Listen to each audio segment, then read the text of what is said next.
Trivandrum തുമ്പയിൽ rocket വിക്ഷേപണം ഇല്ല എന്നാണ്. എന്നാൽ ഏറ്റവും കൂടുതൽ റോക്കറ്റ് വിക്ഷേപിക്കുന്നത് തുമ്പയിൽ നിന്നാണ്. എല്ലാ മാസവും 3-ാം ബുധനാഴ്ച തുമ്പയിൽ നിന്നും റോക്കറ്റ് വിക്ഷേപണമുണ്ട്.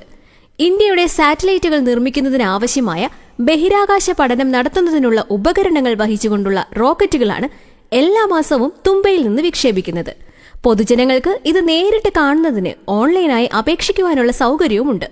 തുമ്പയിൽ നിന്ന് വിക്ഷേപിക്കുന്ന ഈ റോക്കറ്റുകളിൽ ഘടിപ്പിച്ചിരിക്കുന്ന ഉപകരണത്തിലെ വിവരങ്ങൾ അനുസരിച്ചാണ് കാലാവസ്ഥാ നിരീക്ഷണ കേന്ദ്രം പ്രവചനങ്ങൾ നടത്തുന്നത്. ബഹിരാകാശത്ത് ചെടി മുളപ്പിക്കാനുള്ള പരീക്ഷണവും ബഹിരാകാശ മാലിന്യങ്ങൾ ശേഖരിക്കുന്നതിനുള്ള റോബോട്ടിക് കൈയുടെ പ്രവർത്തനവും വിജയകരം. ബഹിരാകാശത്ത് വെണ്ണിക്കൊടി പാറിച്ച് നമ്മുടെ തിരുവനന്തപുരം ISRO പാടിപ്പുകഴ്ത്തലുകളില്ലാതെ കൊട്ടിഘോഷങ്ങളില്ലാതെ ട്രിവാൻഡ്രം ഇന്ത്യയുടെ ചരിത്രത്തിന്റെ ഭാഗമായി കൊണ്ടിരിക്കുന്നു. അഭിമാനിക്കാം നമ്മൾ തിരുവനന്തപുരംകാരനായതിൽ.